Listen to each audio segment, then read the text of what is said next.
Je disais, je vous remercie pour votre accueil et l'invitation de Madame Malika pour cette formation. Aujourd'hui, si vous voulez, nous allons aborder ces techniques de vente avancées.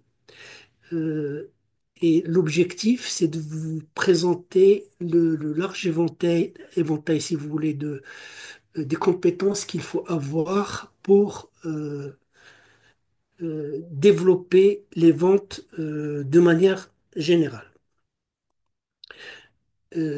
Comme vous le savez, la vente, ça peut être quelque chose d'inné, c'est quelque chose qu'on fait tous les jours,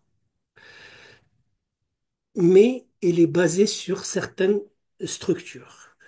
Je n'arrive pas à partager avec vous les diapositives. Je vais essayer de résoudre ça. Bien,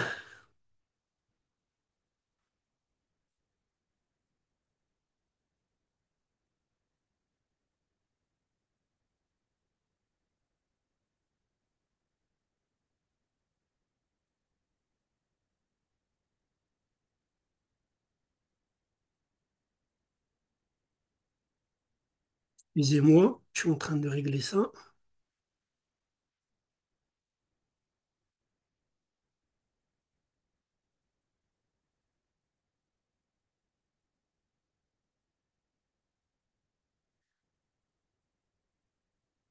Bien. Pour commencer, j'aimerais vous présenter les objectifs de cette formation. L'objectif principal et l'objectif final, c'est d'améliorer les compétences en termes de vente. Et pour améliorer ces compétences, il faut avoir certains prérequis et savoir comment la vente peut se dérouler. Dans un deuxième lieu, c'est de vous permettre, à travers cette formation, de maîtriser le processus commercial du début jusqu'à la fin, comment on peut commencer un entretien de vente, comment on peut le clôturer et qu'est-ce qui va suivre par la suite. Et en dernier lieu, on a eu notre, si vous voulez, vente. On a un nouveau client où on a clôturé avec succès notre entretien. C'est un client qu'il va falloir fidéliser tout simplement parce que cette année, on demande un certain chiffre d'affaires qui représente par exemple 100. Eh ben, l'année prochaine, il va falloir faire 110 ou 120 ou 125. Et donc, il faut partir de ce qu'on a acquis déjà au départ pour pouvoir développer, soit en termes de chiffre d'affaires pour les mêmes services, ou élargir le service pour pouvoir développer notre chiffre d'affaires. Alors, si vous voulez, cette présentation, elle est principalement pour vous donner un panorama, et c'est quelque chose de général qu'on peut développer selon les besoins de chaque personne, selon le secteur où il travaille, ou selon éventuellement des organisations qui voudraient travailler un point précis plus qu'un autre. Donc, la présentation, elle est générale, mais sachez que chaque partie de cette présentation mérite des heures et des heures et des jours de développement. Et la meilleure méthode pour pouvoir travailler, c'est ce qu'on appelle aujourd'hui, c'est learning by doing, c'est-à-dire on apprend en faisant. Ce qui veut dire que une formation, elle n'est, comment dire, efficace que si lors de cette formation, on apprend et on pratique ce qu'on a appris. Et par la suite, pour certaines personnes, il est très très important de se fixer des objectifs de développement et d'évolution et les suivre et se faire suivre et coacher par un professionnel. Donc, notre formation se présente sous forme de 5 modules. Alors, ces 5 modules qu'on va développer et qu'on pourra développer, c'est tout simplement avoir une idée sur les fondamentaux de la vente, en premier lieu. En deuxième lieu, c'est maîtriser euh, la prospection et la prise de contact avec nos clients. Troisième module, on parle de négociation commerciale et c'est là qu'on est au- comment dire, au fond même de notre sujet. On est face à notre client pour développer une certaine négociation pour pouvoir arriver à notre objectif qui est la vente. Fidéliser le client, comme je vous l'ai dit, c'est déjà c'est très très important pour pouvoir développer et puis développer une relation commerciale à moyen et à long terme. Et pour finir, cette formation aborde également les outils modernes qu'on peut euh, mettre en œuvre pour développer les ventes, les maîtriser et les analyser pour mieux aller de l'avant et développer un chiffre d'affaires. Ça va jusqu'à maintenant, on m'entend bien?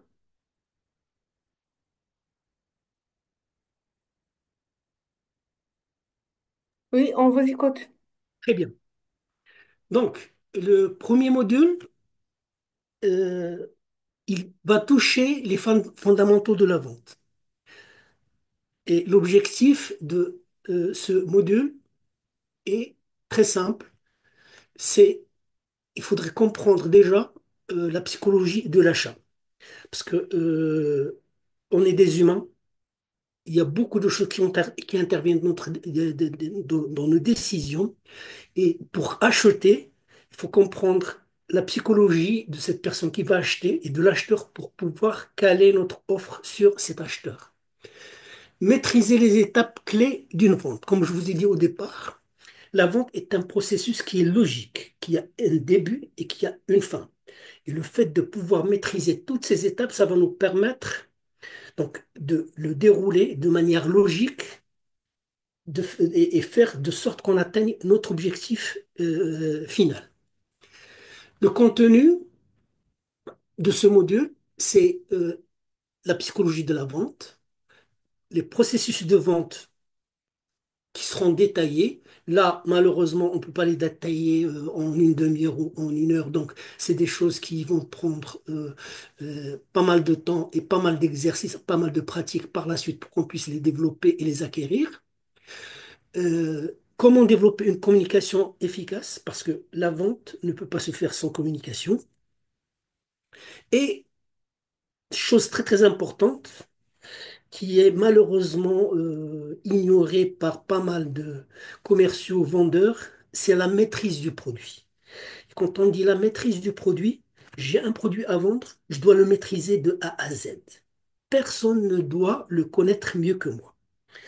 Non seulement je dois maîtriser mon produit, mais je dois maîtriser son environnement. Quand on dit environnement, c'est-à-dire maîtriser la clientèle à qui il est destiné, maîtriser le marché, maîtriser la concurrence. Et ça, c'est très important pour qu'on puisse nous positionner par rapport à notre concurrence. Alors, psychologie de la vente, on va, en fin de cette présentation, enfin, je vais essayer de développer en quelques diapositives un petit peu cette psychologie de, de, de, de l'achat. Dans un deuxième lieu, bon, faut dire que la psychologie, enfin, l'achat se fait pour plein de raisons. Il y a des besoins émotionnels, des besoins rationnels, des besoins, euh, plein de choses qui font qu'une personne va acheter un produit plutôt qu'un autre.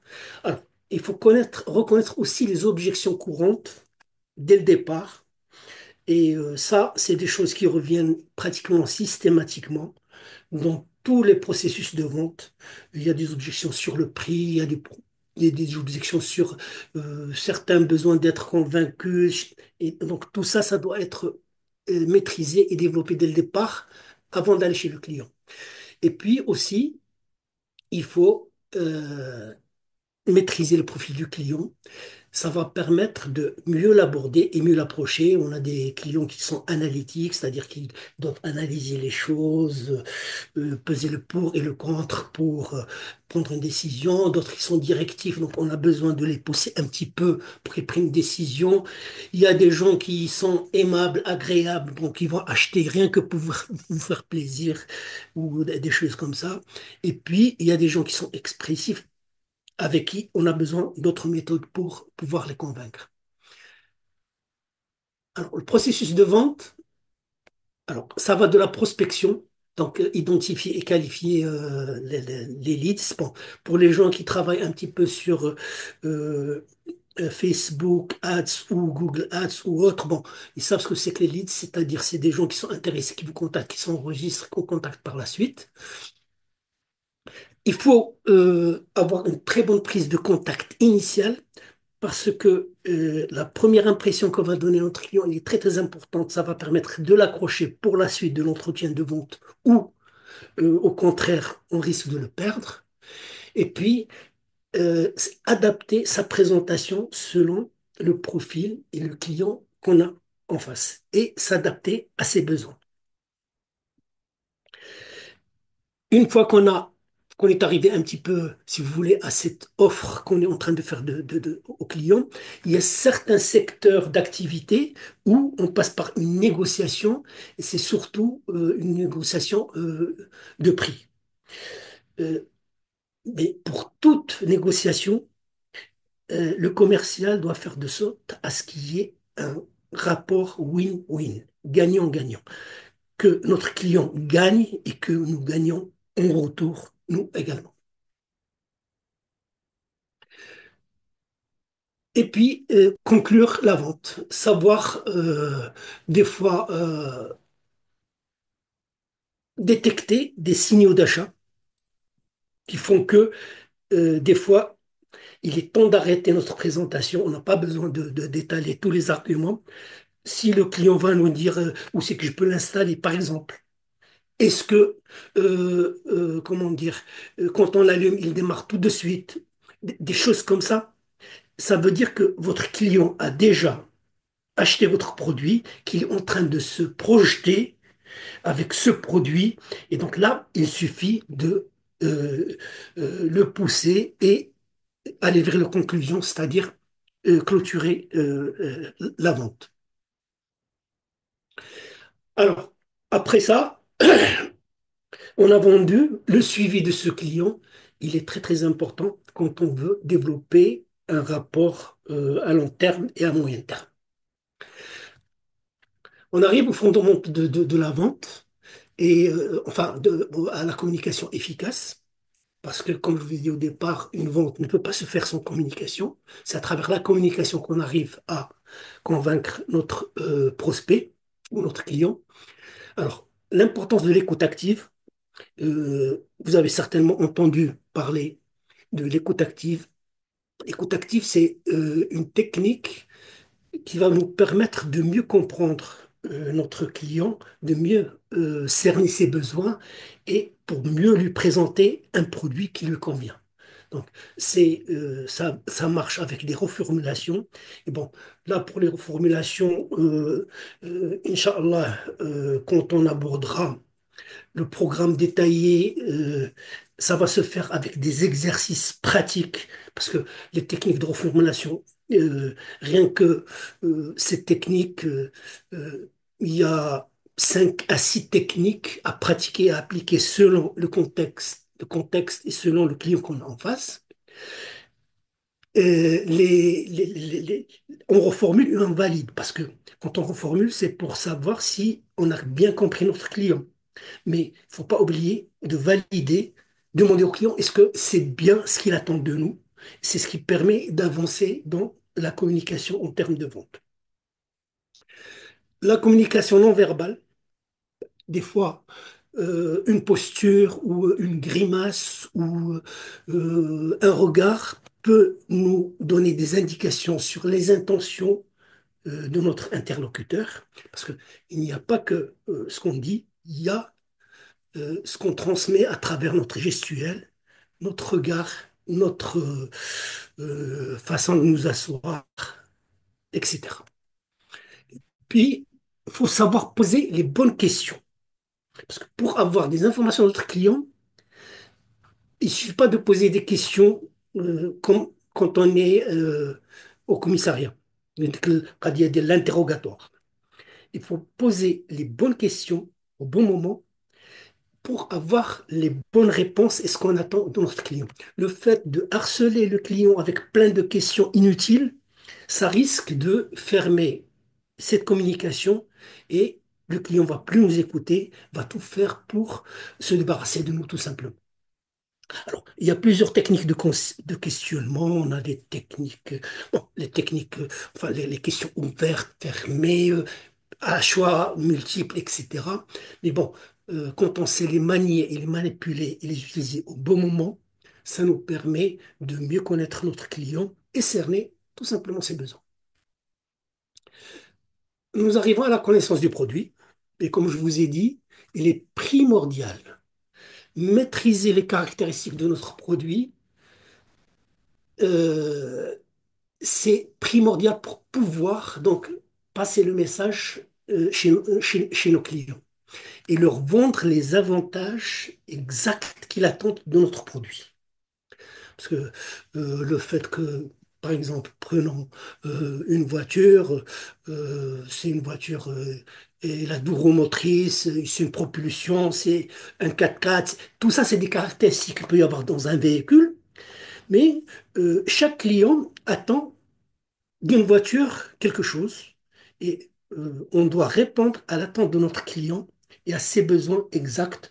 Ben, si c'est quelqu'un qui fait du tout-terrain, ben, on va parler du fait que c'est quatre roues motrices. Si c'est bon, et donc à chaque besoin, on va développer une caractéristique qui va répondre aux besoins de notre client. L'autre point, c'est il ne faut pas oublier de traduire les caractéristiques en avantage et en bénéfice chez notre client. Parce que le fait de dire à notre client, c'est un 4x4, 4x4, c'est un véhicule 4x4, c'est une caractéristique. Mais qu'est-ce que ça va apporter à mon client? Bon, déjà, si je lui dis c'est un véhicule 4 roues motrices, c'est que j'ai détecté chez cette personne, c'est une personne, par exemple, qui fait du tout-terrain, qui fait des pistes, etc. Donc, si j'utilise cette caractéristique, c'est pour répondre à son besoin d'aller sur des pistes et sur des routes et faire du tout-terrain. Et donc, le bénéfice, c'est que avec ce véhicule, quatre roues motrices, ça va vous permettre donc de franchir les passages difficiles, ça va vous permettre donc d'aller partout où vous voulez, etc., etc. Bon, il ne faut pas oublier d'en tirer des bénéfices, pas seulement citer des caractéristiques. Nous arrivons le module 2. Alors, le module 2, c'est euh, on va parler de prospection et prise de contact. Avant, on a parlé de manière générale, mais là, c'est plutôt comment on peut faire une prospection. L'objectif, c'est développer des stratégies efficaces pour trouver et engager des prospects. Bon, comme vous le savez, les centres d'appel, ils achètent des bases de données pour pouvoir appeler les gens. Comment dire, dans certains milieux, ils ont un listing de clients qu'il développe et qu'il contacte, etc. Donc, c'est tout ça, les méthodes de prospection pour pouvoir donc avoir des clients. Bon, il faut réussir également, comme je vous ai dit au départ, à capter l'attention rapidement de ce client pour pouvoir développer l'entretien de vente.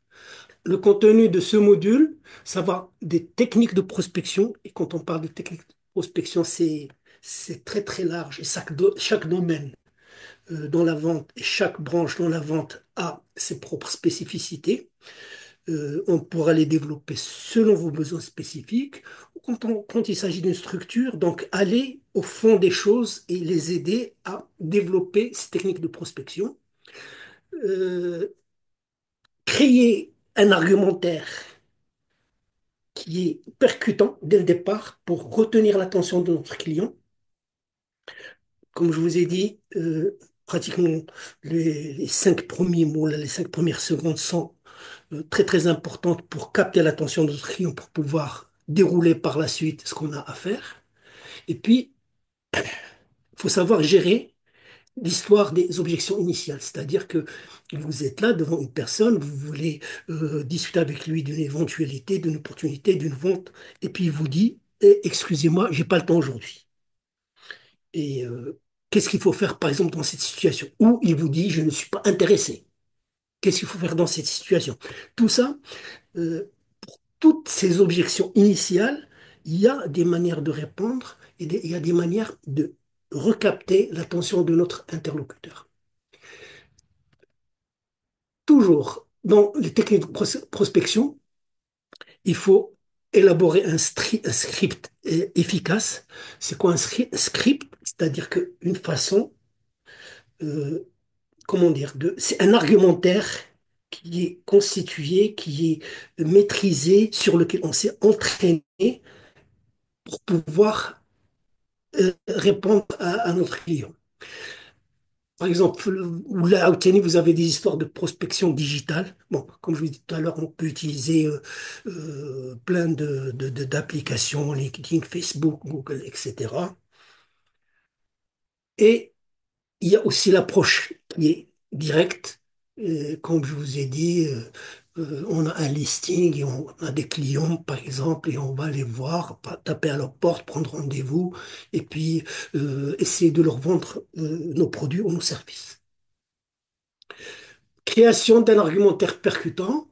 Bon, bien sûr, identifier les besoins du client, c'est le plus important aux questions. Structurer notre offre, donc selon le besoin qu'on a découvert chez notre client, structurer notre offre afin qu'elle réponde aux besoins de notre client. Et là, il y a une trilogie, c'est-à-dire on va détecter le besoin, ce qu'on appelle le problème, et on apporte notre solution qui est adaptée au problème qu'on a détecté chez notre client.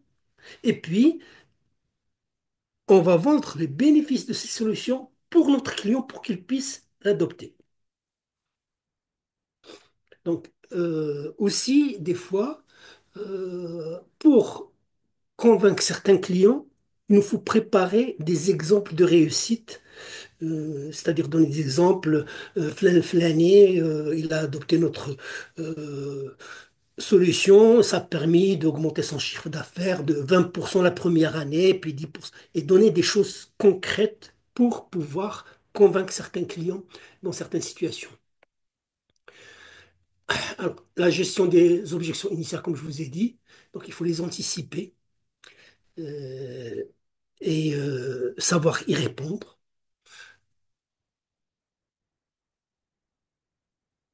Bon, on passe au module 3. Alors, ce module, on est là, proprement dit, dans la négociation.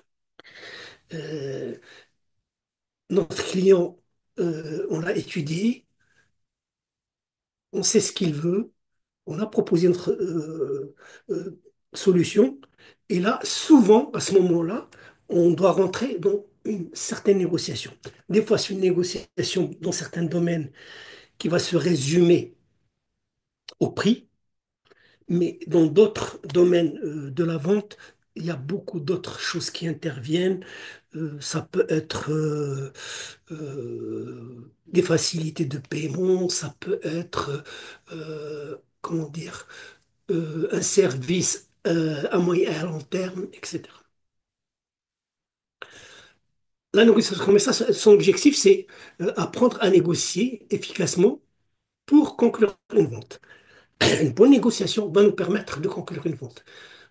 Gérer certains conflits des fois d'intérêts ou autres, répondre à des objections qui sont complexes de manière professionnelle. On ne répond pas à une objection n'importe quoi et n'importe comment.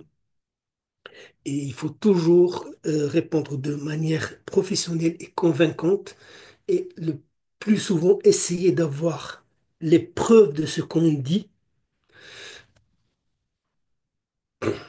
Donc le contenu, tout simplement, c'est On va mettre en place des stratégies de négociation, comment négocier.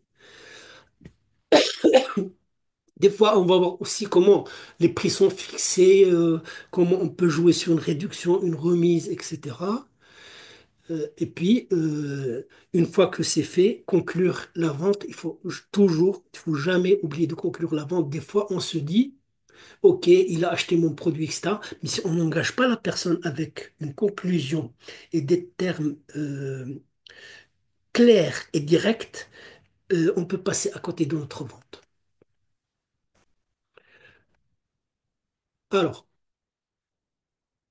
les stratégies de négociation, il y en a plusieurs, qui sont des techniques de persuasion.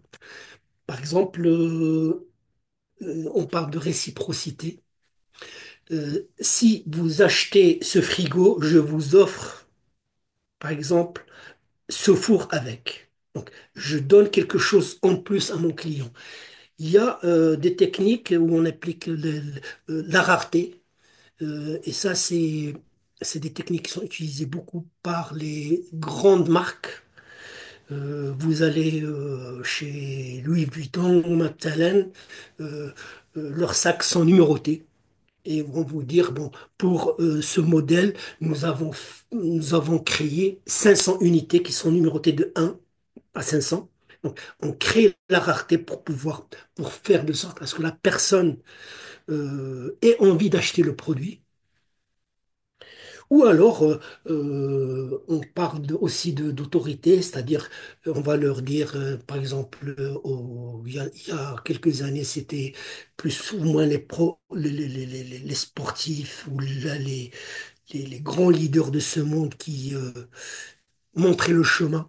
Donc, ils avaient une certaine autorité sur le reste de la population.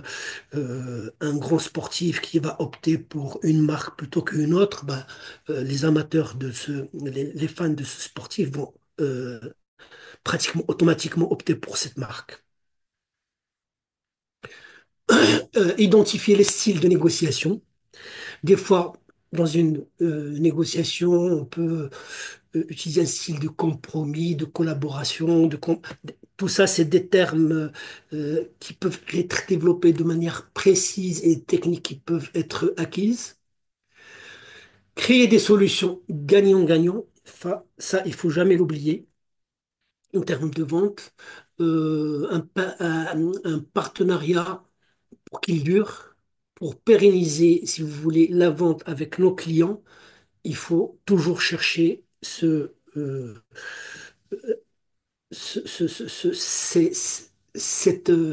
comment dire, cette solution gagnant-gagnant. Alors, fixation du prix, bon, là, c'est des techniques pour voir un petit peu ce qu'on a comme marge, ce qu'on peut faire comme remise, jusqu'à où on peut aller. Euh, alors, il y a des techniques aussi pour justifier un prix quand il est élevé ou quand il a l'air d'être élevé. Au lieu de parler de prix avec notre client, on parle de valeur. Est-ce que ça va lui apporter comme valeur ajoutée? Alors, comme je vous ai dit, la conclusion d'une vente, elle est obligatoire. Alors, on fait notre conclusion de vente et on engage notre client quand on a des signes d'achat, comme je vous ai dit tout à l'heure. La personne, il se projette avec mon produit, il pense déjà aussi qu'il va le mettre, comment il va le brancher, des choses comme ça veut dire qu'il a acheté mon produit. Et puis, il faut utiliser les techniques de closing des fois. euh, pour forcer un petit peu la main quand la personne veut le produit et puis qu'il est un petit peu hésitant. Des fois, on force un petit peu la main en disant que, par exemple, ce prix-là va être mis en place jusqu'à la fin du mois. Au-delà, il y aura une augmentation. Donc, on pousse le client un petit peu à certains clients qui ont un souci d'économie à commander rapidement. Ou bien des fois, quand vraiment c'est une question de budget chez le client, on propose des alternatives. C'est-à-dire que mon produit au comptant, il est au comptant, ben, je peux lui proposer de payer en deux ou trois fois. Je peux lui proposer de donner un délai pour qu'il puisse payer mon produit. Donc, on donne des alternatives à notre client de manière à ce qu'il finisse par, qu'il prenne la décision et qu'il prenne notre produit. Et puis, surtout, rassurer le client pour son choix et le remercier d'avoir choisi notre produit. Ça renforce, comment dire, ça renforce la confiance du client et ça renforce la relation de confiance qu'a le client envers nous. Alors, dans le module 4, c'est la fidélisation, de la fidélisation qu'il s'agit. Et la fidélisation, c'est devenu quelque chose de courant et de très important. Parce que la concurrence dans tous les domaines est féroce. Et donc, on est obligé de fidéliser le client pour développer notre chiffre d'affaires, pour aller de l'avant et gagner un peu plus de parts de marché. Donc, cette fidélisation va permettre aux clients d'acheter le même produit de manière répétée. Ou des fois, ça va nous permettre de augmenter sa consommation de notre produit et donc développer notre chiffre d'affaires. Donc, on crée des programmes de fidélité qui sont attractifs. Euh, vous vous rappelez quand on a commencé à voir les grandes surfaces au Maroc, ben, il fallait y aller et casquer, etc.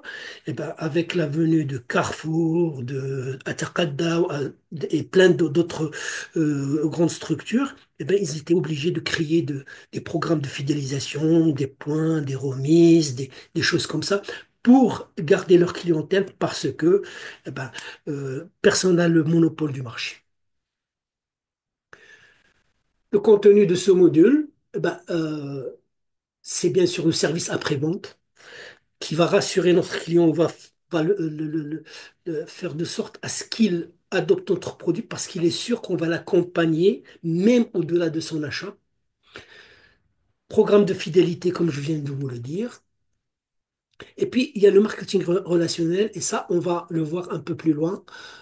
Alors, pour le service après-vente, technique pour gérer les réclamations avec empathie. C'est-à-dire, notre client a un petit problème ou un grand problème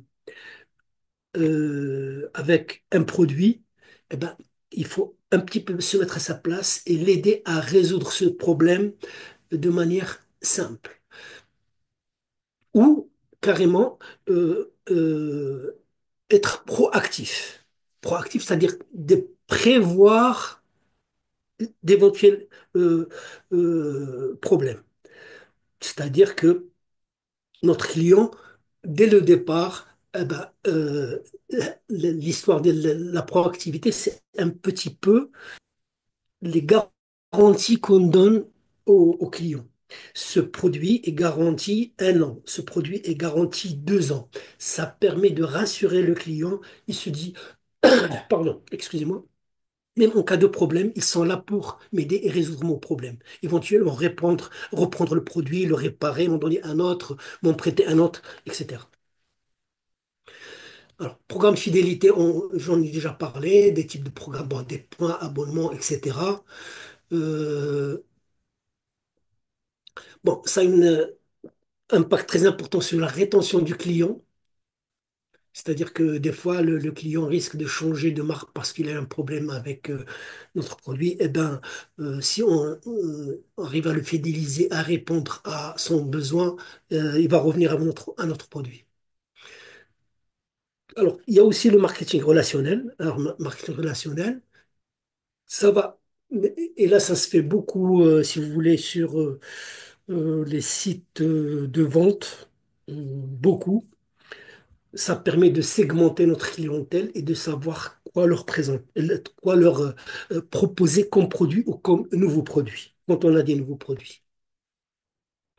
Alors, il y a aussi l'utilisation d'outils comme les newsletters, les invitations à des événements qu'ils organisent à droite et à gauche pour pouvoir donc établir un relationnel avec ses clients et pouvoir leur vendre les produits davantage. Le module 5, il parle des outils de vente et de l'analyse de ces ventes. Parce que c'est bien de vendre, mais il faut aussi savoir ce qu'on vend, quand est-ce qu'on le vend, à qui est-ce qu'on le vend, qui sont nos clients, qui pourront être nos futurs clients, etc. Et ça, nous avons aujourd'hui des outils qui sont mis en place qui vont aider à, euh, à développer ces ventes. En ce qui concerne ces outils, les objectifs, c'est tout simplement d'intégrer ces outils modernes pour améliorer les performances.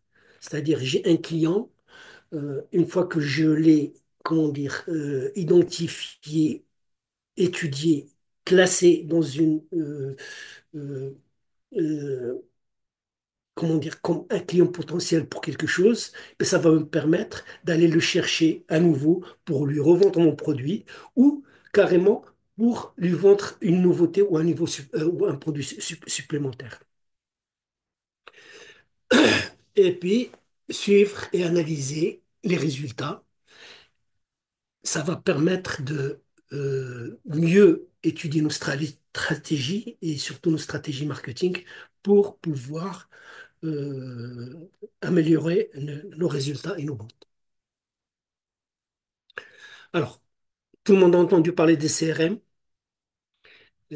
C'est un outil qui va permettre vraiment de développer et d'analyser nos ventes. Les supports de présentation. Alors, quand on parle de supports de présentation, ça peut être des catalogues qu'on envoie à nos clients, ça peut être des newsletters, comme je vous ai dit déjà tout à l'heure. Pardon, excusez-moi.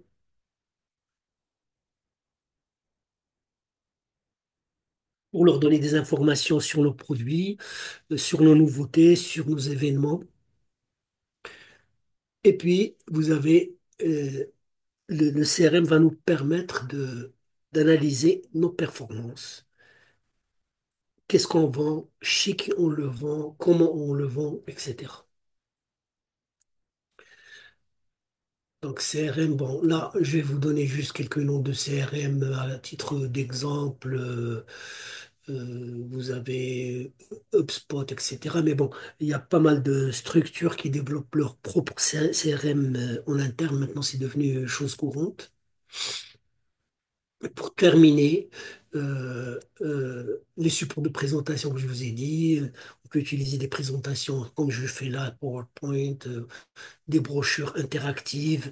Maintenant, dans certains domaines, certains commerciaux utilisent ce qu'on appelle des laptops. C'est des tablettes où ils peuvent faire des manipulations de produits, présenter leurs produits de manière très très très simple et faire même des démonstrations. Euh, Créer aussi des présentations adaptées à notre clientèle, qui peut être plaisante à une certaine clientèle. Bon, euh, on ne présentera pas le même produit, on ne le présentera pas de la même manière à une femme qu'à un homme, etc. Donc, on adapte nos supports selon le client qu'on a en face, selon l'âge, selon beaucoup d'autres critères qui peuvent intervenir. Et justement, c'est des critères qu'on peut définir au niveau de nos CRM de manière à ce que on connaisse le potentiel de chacun de nos clients. Alors, ces outils vont aussi nous permettre d'analyser nos ventes, d'analyser nos performances, de mettre en place des tableaux de bord et les suivre, des tableaux de bord qui peuvent être suivis de manière hebdomadaire, mensuelle, voir où c'est qu'on en est pour tel produit, pour telle gamme, pour tel genre sorte de clientèle. Voilà, je vous remercie et en conclusion, euh, cette présentation que je vous ai faite, c'est une présentation sommaire de ce qui peut être développé lors de cette formation de technique de vente avancée. Ce qui est important pour chaque module ou chaque point qu'on a vu dans ce module, c'est d'essayer de mettre en pratique. Et comme je vous ai dit, pour chaque terme et comme par exemple le questionnement, comme leur formulation, comme comment définir les profils de nos clients, tout ça, c'est accompagné d'exercices pratiques et d'études de cas pour intégrer cette formation et pouvoir la pratiquer au quotidien et pour être un peu plus performant tous les jours. Je vous remercie. Ça, c'est une présentation, comme je vous dis, globale de ce qu'on peut avoir comme formation sur les techniques de vente. Là, je vais aborder deux sujets que je vais approfondir un tout petit peu. C'est vous donner des généralités sur la vente de manière générale, dans un premier lieu. Et par la suite, je vais développer un petit peu plus tout ce qui est psychologie d'achat. Ça va jusqu'à maintenant, euh, c'est clair?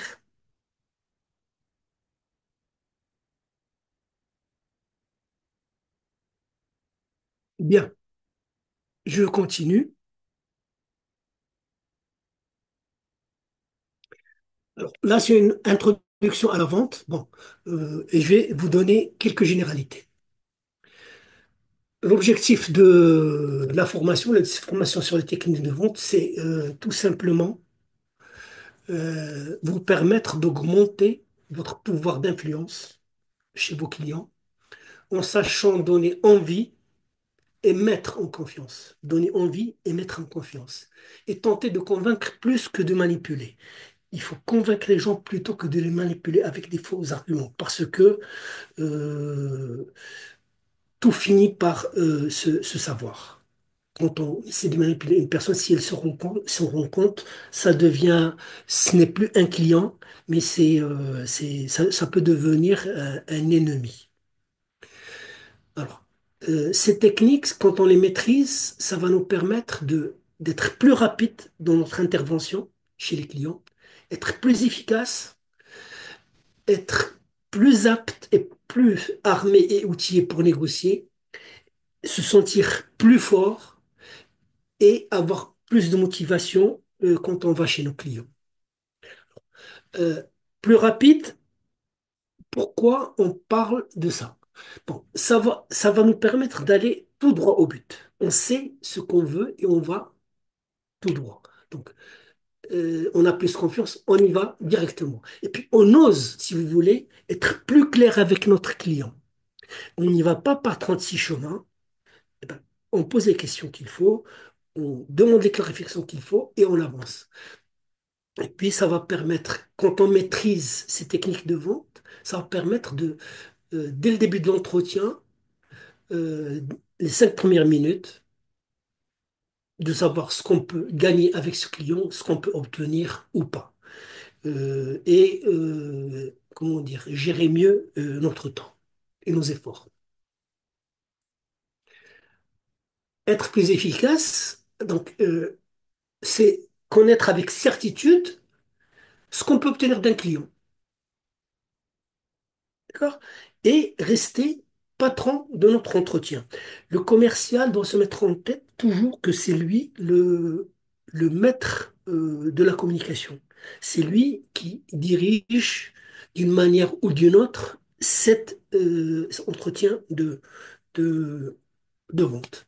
Donc, être plus efficace, ça va nous permettre tout simplement de gérer mieux notre temps au lieu de rester donc mec écolo dans les salam alek, de parler du bon vieux temps, etc. Ça va nous permettre de gagner du temps et aller vers notre objectif le plus rapidement possible.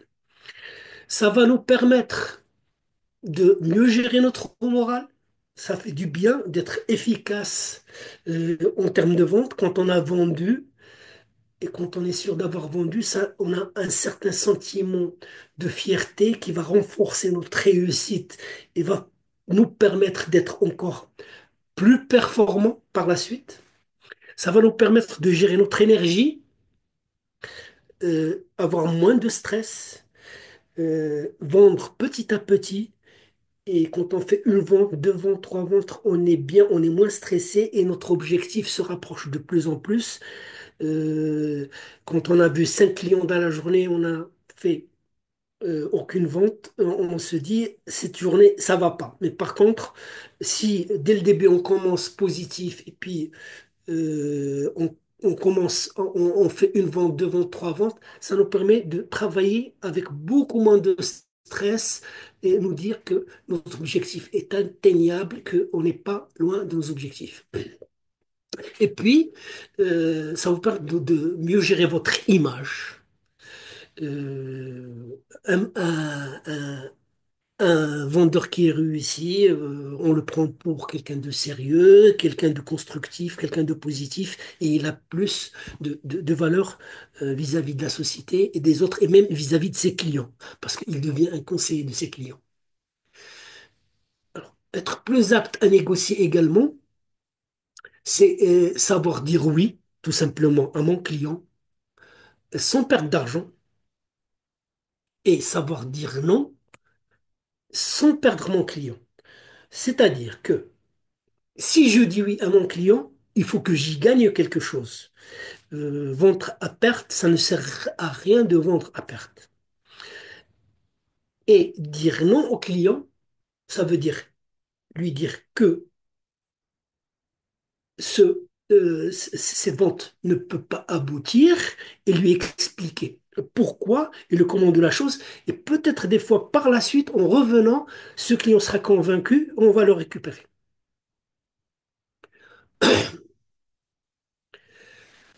Alors, être plus fort, c'est être tout simplement plus à l'aise, avoir plus d'assurance parce que de toute façon, quand on est sûr de nous, on inspire confiance aux gens. Quand vous parlez d'une certaine manière, vous êtes sûr, vos arguments sont construits. La personne qui est en face, elle se dit, ah tiens, cette personne, elle sait de quoi elle parle. Et donc, si elle me dit ça, c'est que elle a raison.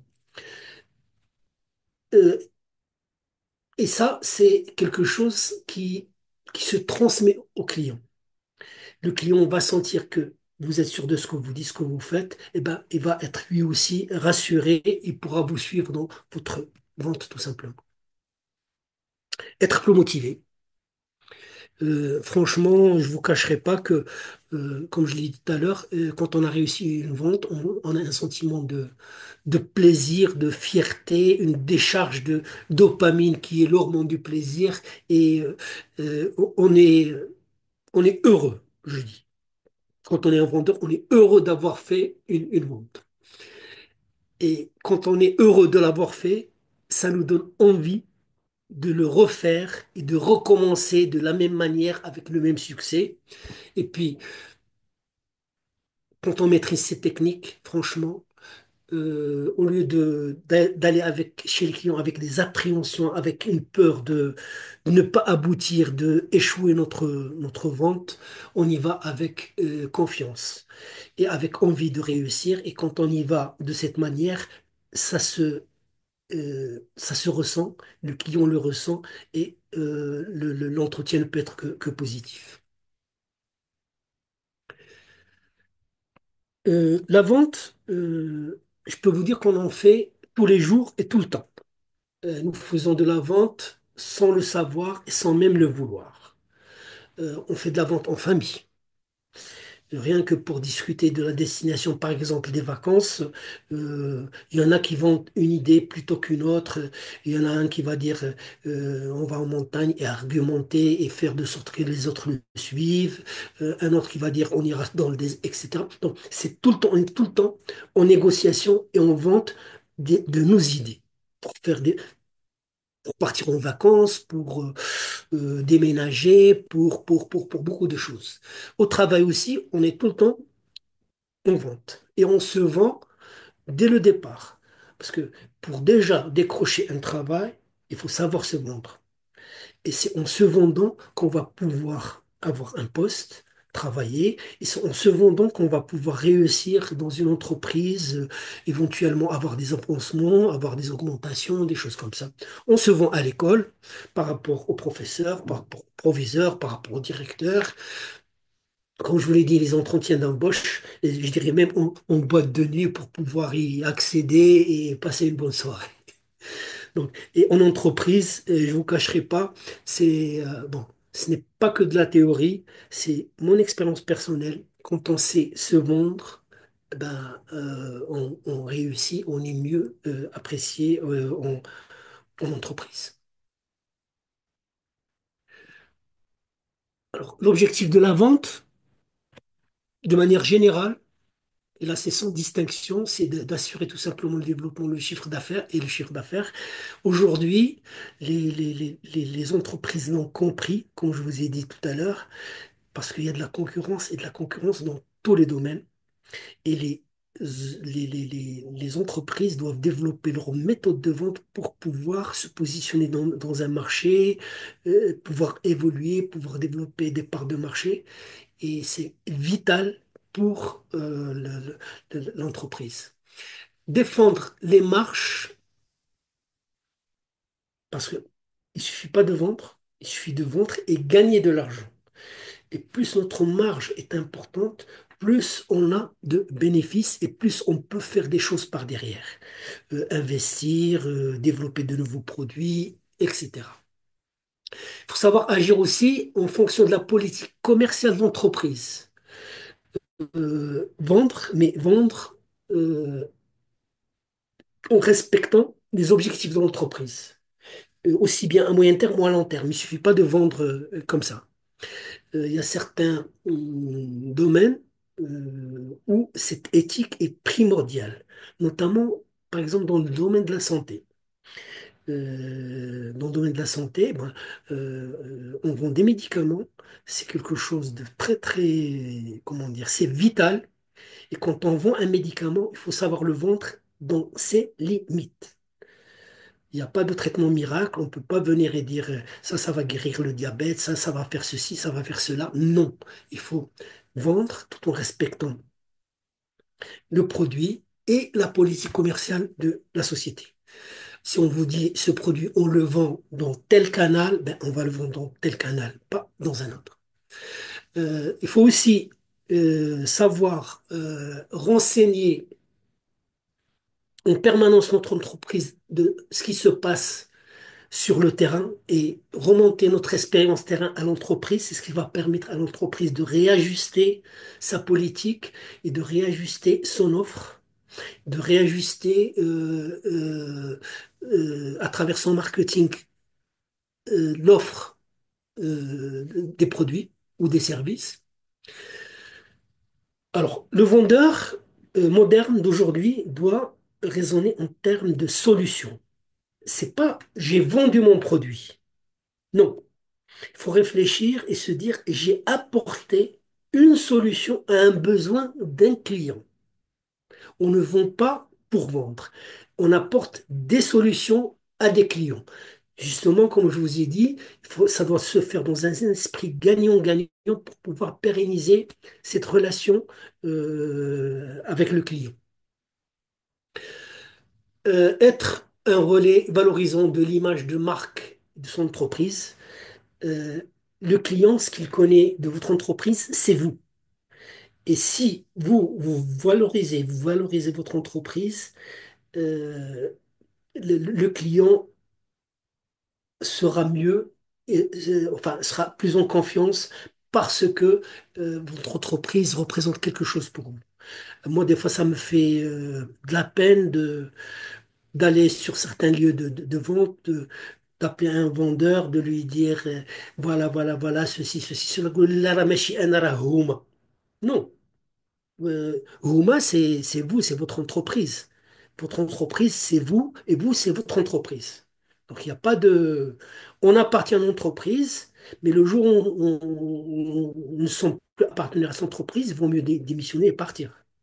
Donc, il faut valoriser l'entreprise pour laquelle on travaille parce qu'il y va de notre valeur également. Euh, L'objectif, c'est, comme on l'a vu tout à l'heure, c'est de transformer des prospects, c'est-à-dire on m'a donné une liste de clients éventuels, de les transformer en clients et même des fois en partenaire, et on parle des fois de client avocat, c'est-à-dire que c'est ce client qui va défendre votre produit et faire que vous augmentez vos ventes. L'objectif également, c'est qu'il faut pas oublier, c'est que on est sur le terrain ou bien au téléphone avec un client, un prospect, etc. Il faut pas oublier une chose. Pouvoir vendre un produit, pour pouvoir vendre un service, il faut se fixer un objectif. Et se fixer un objectif qui est clair avec le client avec qui on parle. Parce que si on y va à tout bout de champ, je parle de ceci, de cela, etc., on sera dispersé, on n'aura pas d'objectif et on ne pourra pas évaluer notre entretien et notre intervention avec ce client-là.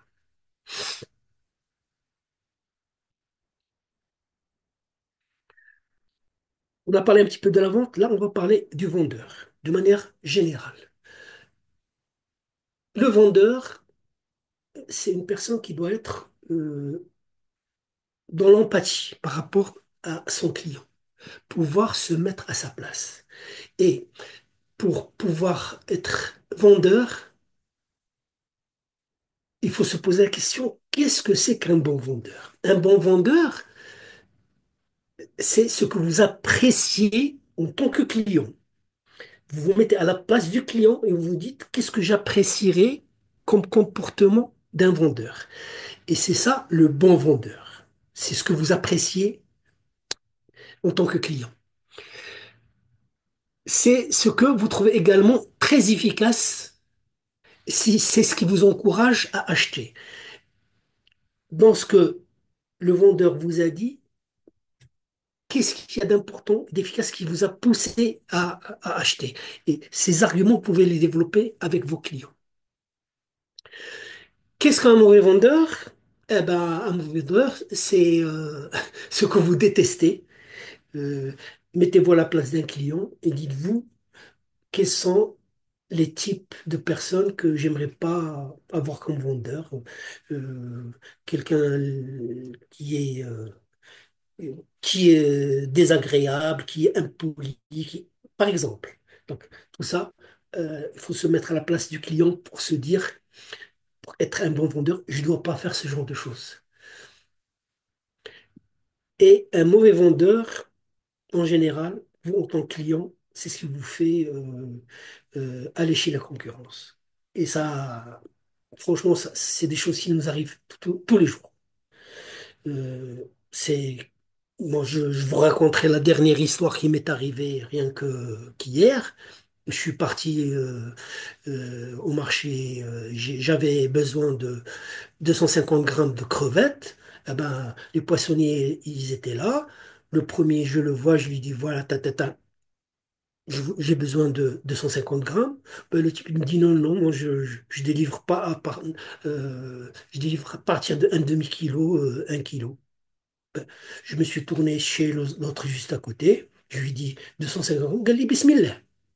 Et en fin de compte, j'ai acheté un demi-kilo. Donc, vous voyez, donc, un mauvais vendeur avec un petit comportement peut vous faire aller chez la concurrence. Le bon vendeur, c'est une personne qui, de manière générale, vous écoute avant de poser quoi que ce soit, avant de vous proposer quoi que ce soit. Euh, il doit connaître votre besoin et vos attentes avant de vous proposer sa salade. Il doit générer une certaine confiance avec vous et chez vous et de la sympathie. Un vendeur doit être sympathique. Il vous propose des solutions qui sont adaptées à vos problèmes. Et je insiste sur le fait que c'est des solutions qui sont adaptées. Parce que faire une survente, si le client s'en rend compte, il ne va plus revenir vers vous. On va dire, ce type, c'est un arnaqueur, il m'a vendu n'importe quoi. Euh, un bon vendeur doit se rappeler de son client, de ses habitudes. Je sais pas, exemple. Je vais chez un client, il y en a qui, chez Multazim et des choses comme ça, qui ne saluent pas avec la main. Eh ben, je dois me souvenir que ce client, je ne dois pas lui tendre la main, je dois lui parler d'une certaine manière, etc. Euh, je vais chez un client, je sais que il est célibataire, et ben le fait de lui dire vont les enfants, des choses comme ça, on me dit, mais qu'est-ce qu'il me raconte ce type? Donc il faut se souvenir de se rappeler de nos clients et de leurs habitudes pour pouvoir être en diapason avec eux et avoir leur confiance. Savoir dire que son produit et mon produit, c'est pour vous, c'est-à-dire que en partant du besoin du client, je réponds à ce besoin avec une caractéristique ou des caractéristiques de mon produit qui vont correspondre à son besoin et lui apporter la solution.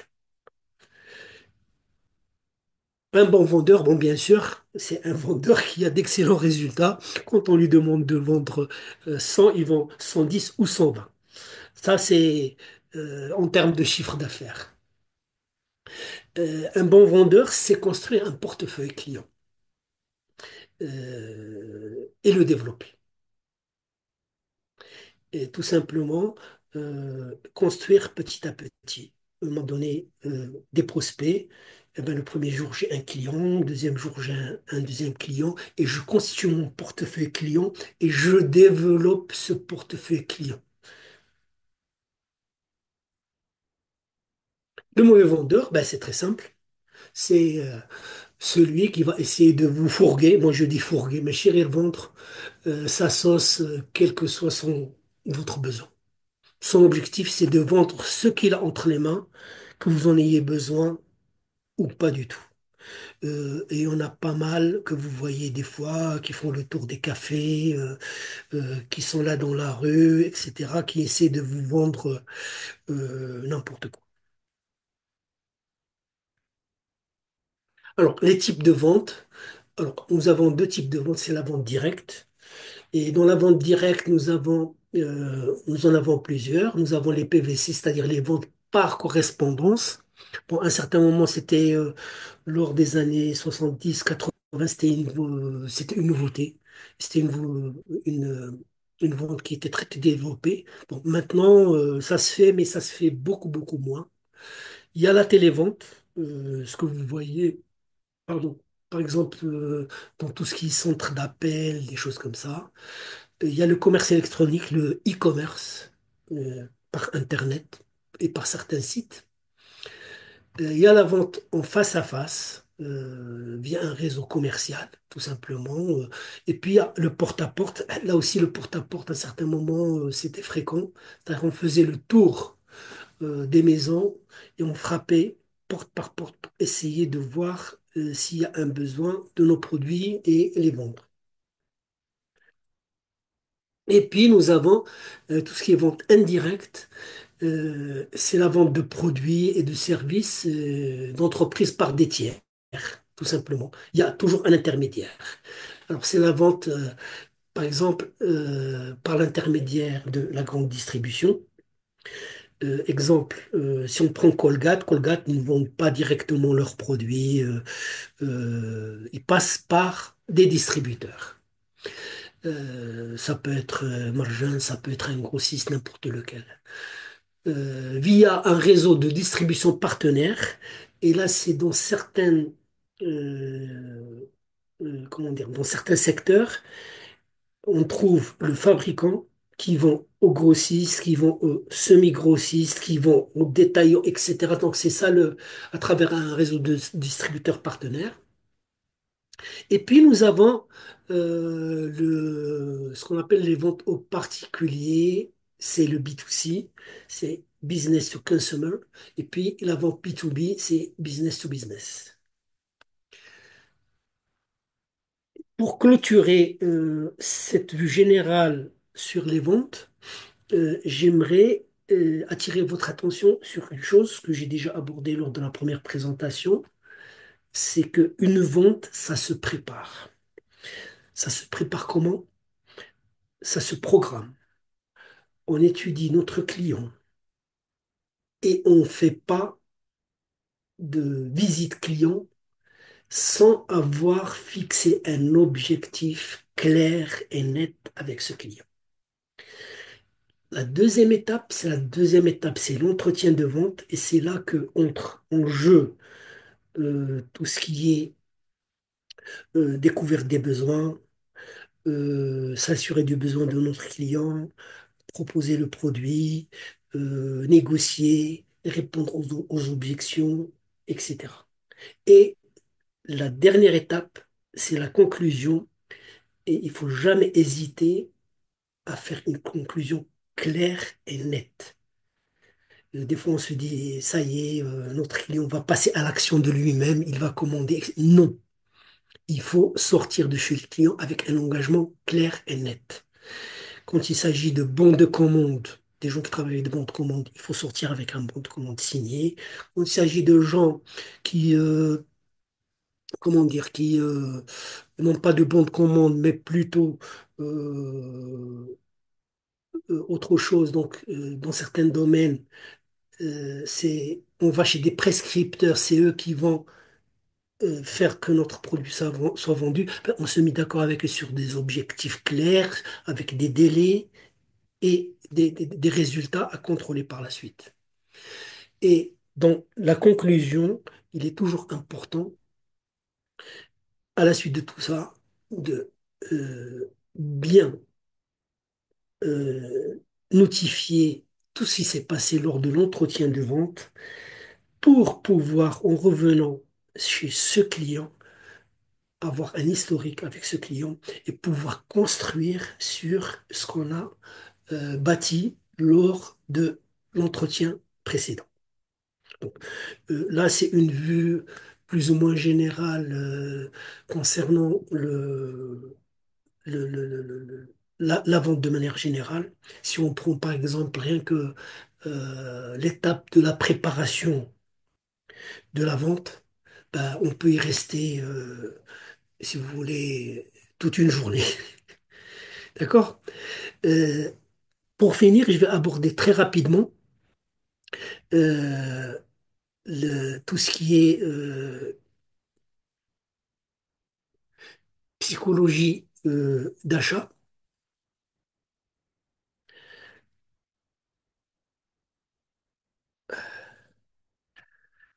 J'ai à nouveau un problème avec la présentation.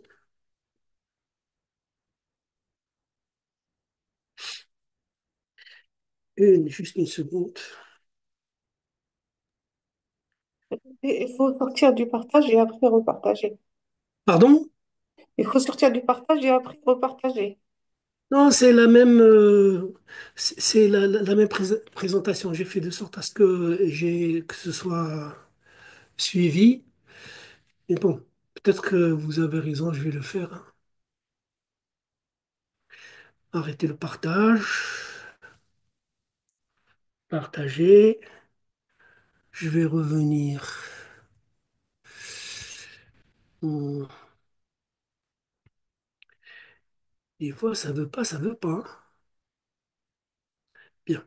Je vais partager. Voilà.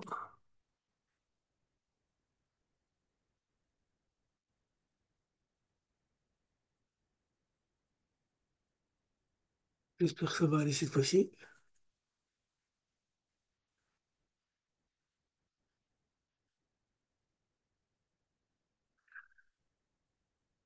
Oh là là.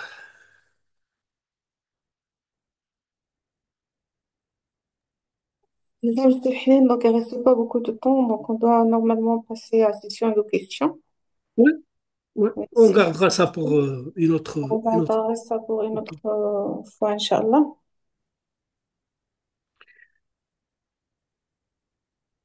Ben, je vous remercie déjà de m'avoir écouté jusque-là. Et j'espère pouvoir vous écouter de mon côté. Si vous avez des questions auxquelles je pourrai répondre, ce sera avec un très grand plaisir. Voilà, maintenant, je vous remercie, Monsieur Hnin, sur la clarté de votre présentation et les détails et les informations enrichissantes que vous avez partagées avec nous. Maintenant, on passe à la session de questions. Donc, merci de... C'est ouvert, donc la parole aux participants maintenant. C'est ouvert à vous et à tout le monde. Alors, si vous avez des questions, il y a aussi le chat. Vous pouvez poser vos questions sur le chat. Comme ça, on va les lire et puis Monsieur Hnin répondra, Inch'Allah.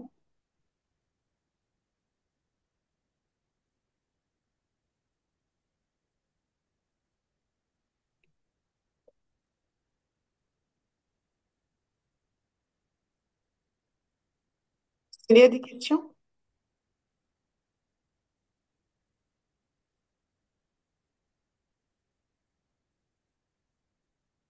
Alors, merci Céline pour la qualité de cette formation. Pardon, j'ai été si clair que ça.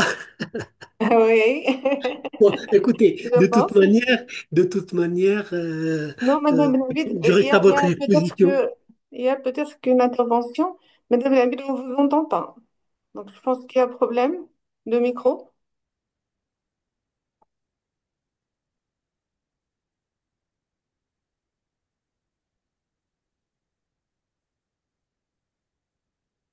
Est-ce que Ah, vous m'entendez? maintenant, Oui, oui. parfait.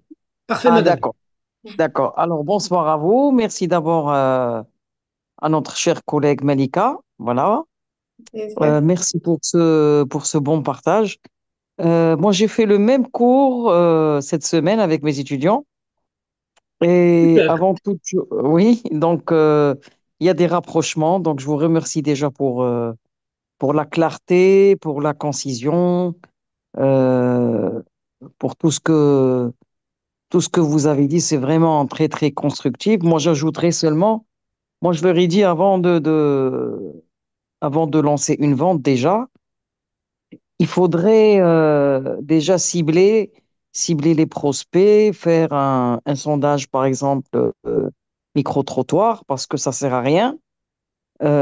Aller avec un prototype du produit, parce que ça sert à rien de pouvoir lancer un produit enfin, avant d'être sûr de le vendre. Donc, il faudrait d'abord cibler le prospect. À qui s'adresse cette vente? Euh, j'ai pris l'exemple, par exemple, pour la rentrée scolaire. C'est les libraires qui se font un chiffre d'affaires vraiment colossal. C'est Ouais, les cartables. C'est les cartables, c'est les stylos. Donc, ils ciblent, c'est vraiment ciblé. J'ai pris l'exemple aussi de la fête du mouton, l'Aïd Kbir. Les ouais, personnes qui sont vraiment douées, qui vendent des bassines, qui vendent chouaillettes, des brochettes. À chaque fois, c'est des ventes qui vraiment prospèrent et qui pérennent et qui réussissent. Pourquoi? Parce que on sait à qui on a affaire. ouais, Et puis j'ai dit pareil que vous, c'est que il faut donner au client, je vais pas dire l'illusion, parce que si je dis l'illusion, il y a une manipulation, parce qu'il faut ouais. être quand même sincère. Je leur ai dit qu'il faudrait lui donner euh, L'impression. plus que l'impression, Oui, la satisfaction ouais, qu'il va avoir une fois qu'il aura acheté ce produit. Il est vraiment fait pour lui. Il est ouais, vraiment, il ne le regrettera pas. ouais. Donc, et c'est toute une technique. Ça va du regard, ça va. Et puis, il ne faut jamais aller comme ça, les mains ballants, sans faire une étude Non, très, très, très précise. Parce que c'est pas le fait de vendre un produit puis ça s'arrête là, mais c'est le fait de pouvoir fidéliser son client, ouais, avoir d'autres, parce que c'est de bouche à oreille, hein. ouais. C'est, donc même s'il y a maintenant les réseaux sociaux, etc., donc le bouche à oreille, il marche toujours, hein. Très Donc, important. Surtout très important. dans tout ce qui est positif. Voilà. Et il faut toujours, toujours être être sincère.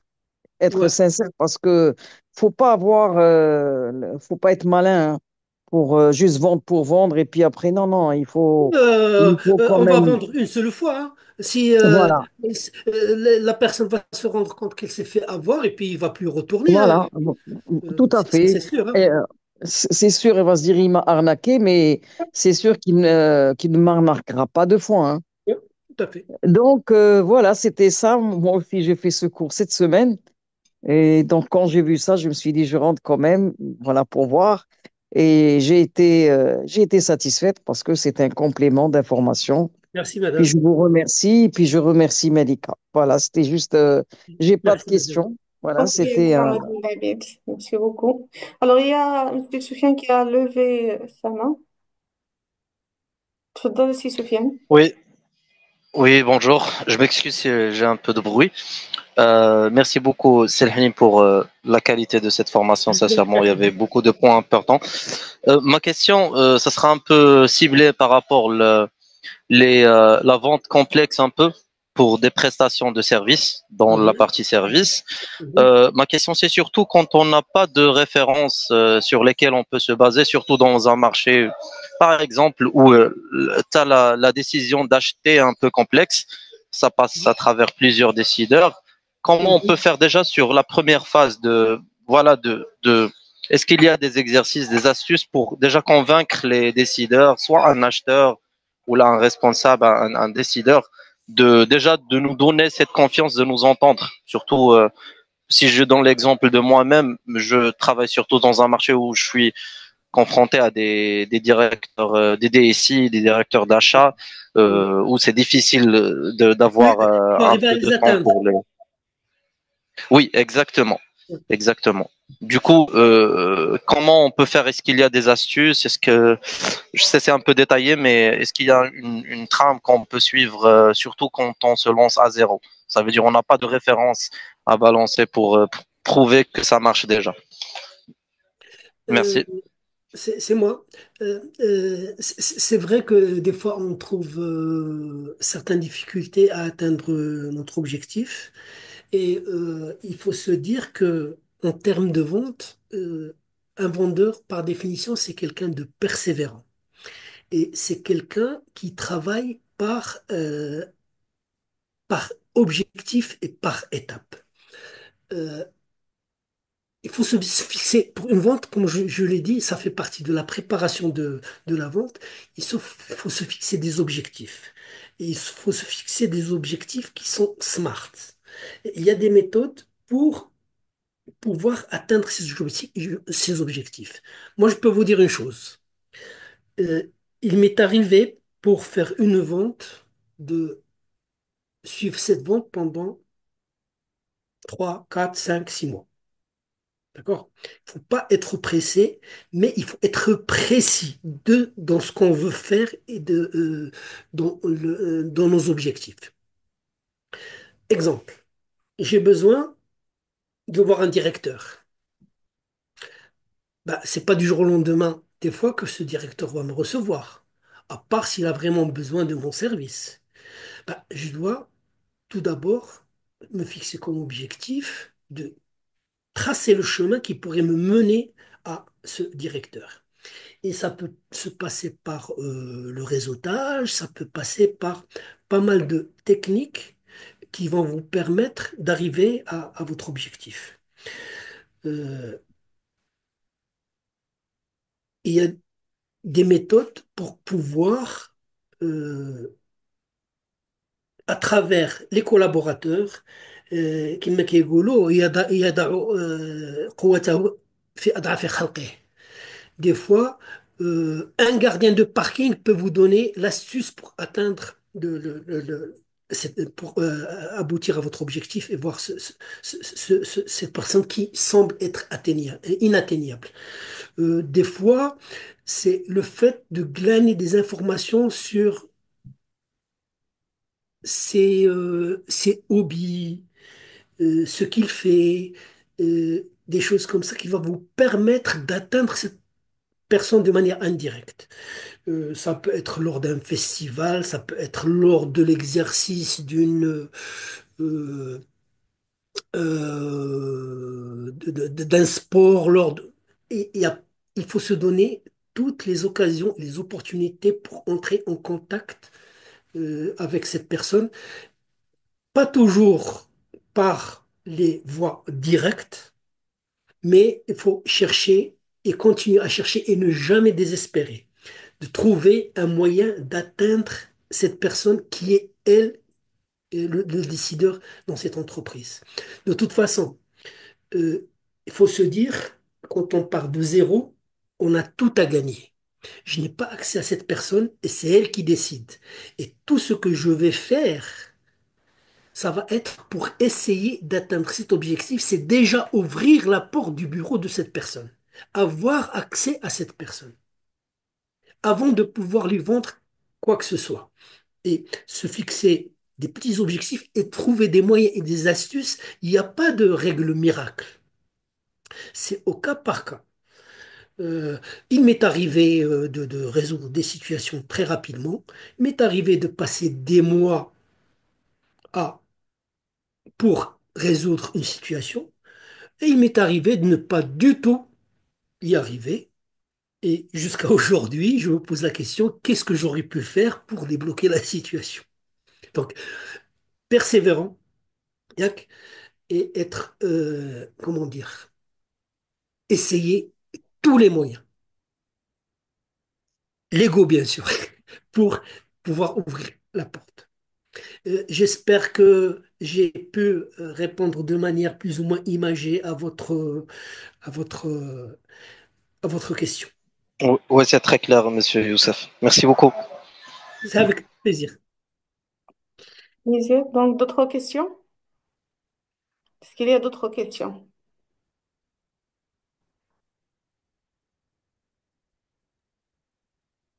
Alors, bonsoir à tous.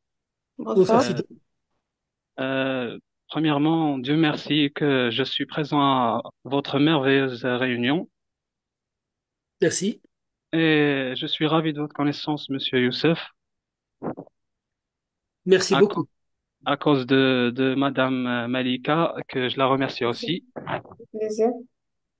Alors, tout ce que vous avez dit, Monsieur Youssef, est très important. Alors, je crois qu'il généralise les comportements et les caractéristiques qui caractérisent le profil du manager. Je crois qu'il doit être, comme on a vécu à notre premier semestre et deuxième semestre, à l'introduction du management et le management fondamental. Alors, le manager doit être un leader, un stratège, un animateur, un gestionnaire des ressources, un planificateur de l'avenir de l'organisation, un communicateur comme vous l'avez déjà dit, un négociateur avec ses différents partenaires internes et externes. Et il faut aussi qu'il soit un vrai prospecteur, c'est-à-dire de fait de prospect, d'attirer et de capter les clients à travers les différentes meilleures méthodes. Alors, ça, c'est pour quelle raison? C'est tout à fait facilement pour la gain de son entreprise, qui est un agent économique dont sa fonction principale est la production, qui était, comme on dit, un objectif qui est direct, mais aussi pour réaliser un autre objectif. Comme on dit, un objectif indirect, c'est de dégager la perte et de gagner. Alors, monsieur, euh, euh, tout ce que vous avez dit. Je rappelle que la différence entre la gestion et le management, c'est-à-dire les différentes méthodes de la vente et les caractéristiques de bon vendeur. Je me rappelle que le champ de la gestion, c'est-à-dire la gestion a un champ limité, comme on a déjà vécu. C'est-à-dire chacun a un rôle spécial. Mais le manager doit être caractérisé par un rôle qui est polyvalent.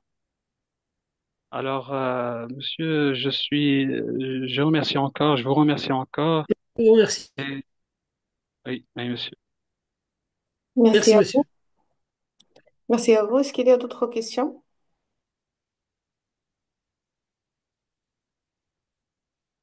Des questions, des remarques, des suggestions?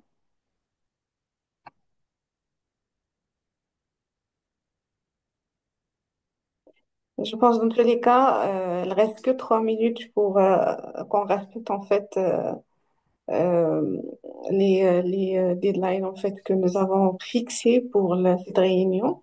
Donc maintenant nous arrivons à la fin de cette session enrichissante sur les techniques de vente avancées. Je tiens à vous féliciter pour votre implication, votre participation active et votre soif d'apprendre tout au long de cette rencontre. Un grand merci également à Monsieur Youssef Hnin qui a Je vous partagé en avec prie. nous. Oui, merci beaucoup, Monsieur Hnin. Donc, vous avez partagé avec nous votre expérience, vos conseils qui sont précieux et des outils concrets pour exceller dans nos activités commerciales. Alors, nous espérons que les échanges et les cas pratiques abordés vous aideront à atteindre vos objectifs professionnels avec succès. Nous avons le plaisir de vous inviter encore, donc ce sera exclusivement donc la première fois qu'on annonce cette opportunité. Donc, nous avons le plaisir de vous inviter à poursuivre cette dynamique lors de notre prochaine formation présentielle, en présentiel. Peut-être que M. Hini, il est avec nous aussi encore une fois pour en présentiel. Alors, Avec plaisir. merci beaucoup, Monsieur Hnin. C'est le plaisir et c'est à nous le plaisir de vous Bien, inviter. bien au contraire, madame, parce Oui, que le présentiel permet d'être plus concret, de faire des exercices, des ateliers, des mises en situation. Et c'est des choses qui exactement. sont vraiment concrètes, qui font que les personnes passent plus facilement à l'application au lieu de rester dans une théorie absolue. Oui, tout à fait, exactement. Donc, ce sera une occasion d'approfondir ces techniques abordées aujourd'hui et bien sûr, participer à des ateliers interactifs et des simulations en direct et bénéficier d'un accompagnement personnalisé. Donc, quand on est ensemble, il sera plus facile d'être accompagné quand même. Donc voilà, donc il y a les détails de la formation présentielle. Alors ça sera pour le 11 janvier, donc l'horaire c'est de 9h à 17h. Le lieu ce n'est pas encore précisé, donc ça sera communiqué par la suite par l'équipe commerciale en fait de la société. Donc, nous comptons sur votre présence pour enrichir encore nos échanges et profiter pleinement de cette opportunité d'apprentissage collectif dans un cadre convivial et dynamique. Alors, je vous remercie encore une fois pour votre présence et votre enthousiasme ce soir. Je vous souhaite une excellente continuation et reste à votre disposition pour toute question ou précision. Alors, je me permets en fait de créer un groupe WhatsApp pour rester en fait en contact avec M. Hein et pour le suivi en Oui, fait bien sûr. par rapport aux techniques de vente. Donc voilà, à très bientôt pour notre session présentielle et je vous dis en fait, on va dire au revoir. Ouais, à très À très bientôt. bientôt. À très bientôt À plus très bientôt. et à très bientôt Pluton. Voilà. Merci Donc, beaucoup. comment peut-on en bénéficier de la suite de la formation? Il y a un groupe. Je ne sais pas si, Monsieur Sofiane, si vous étiez inscrit. لحقاش دابا كنت كنتسنى je cherche en fait votre nom sur la liste des inscrits, je ne le trouve pas. Alors, si c'est non, merci de me contacter. راه تكون توصلتي بالانفورماسيون من عندي je pense. D'accord, oui. Merci de me Oui, j'ai eu, contacter. ouais, oui, en fait, le lien était partagé avec moi sur mon WhatsApp, mais je me rappelle pas du canal, Zama, wesh, j'étais inscrit ou non, mais je pense pas. Oui, ok. Donc, Ok, merci de me contacter par la suite pour vous, en fait, vous ajouter au groupe d'accord, de la formation. d'accord. Voilà, Merci donc, beaucoup. au plaisir, bien sûr. Donc, je vous souhaite très bon fin de soirée. Bonne soirée. Voilà, et on Merci se à vous de dit même. à très bientôt, Inch'Allah. À bientôt. Au revoir. Au revoir. Merci beaucoup. Au revoir.